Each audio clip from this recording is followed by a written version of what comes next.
Có bao yêu thương anh này cũng trao cho em rồi, dẫu biết em chưa bao giờ để ý.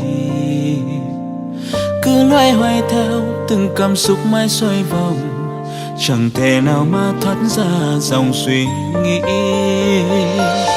Nụ cười duyên dáng, đôi mắt hiền hòa, cứ mỗi khi cười là anh như chết lặng.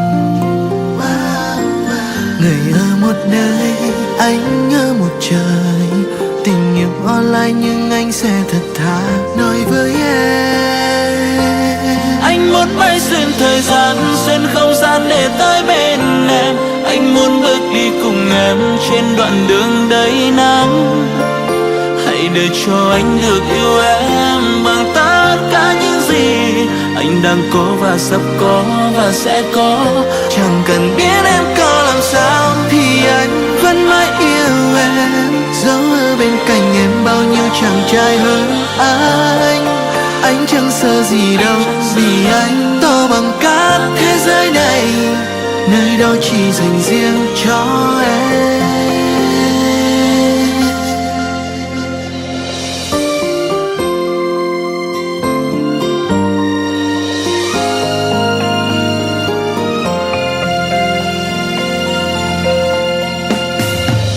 Có bao yêu thương anh này cũng trao cho em rồi, dẫu biết em chưa bao giờ để ý.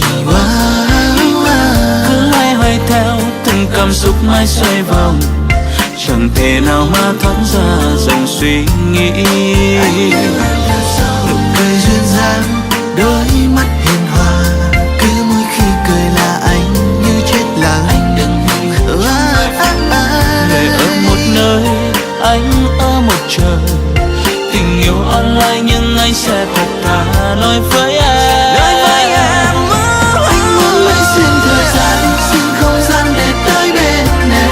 Anh muốn bước đi cùng em trên đoạn đường đầy nắng.